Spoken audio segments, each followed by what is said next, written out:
Thank you for your purchase of Funride Bolt Tricycle.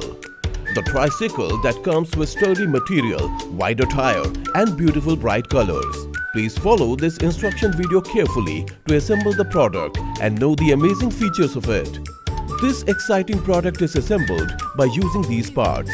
You also need a screwdriver in both regular and star shape. Insert the provided two AA batteries on the back of the handle to enjoy live music and LED lights.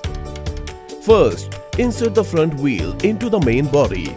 Next, place the handle to the front wheel and lock the same with the nuts and bolts provided. Next, place the neck cap and fix it with nuts and bolts. Now, place the seat to the body with provided screws. It's time to put rear wheel mudguard. Put it there and fix it with screws. Insert the backrest to the back end of the car body. Now for the finishing touch. Put the rear and front buckets. The Funride Bolt Tricycle is now ready to use. Enjoy the fun ride or ride of happiness.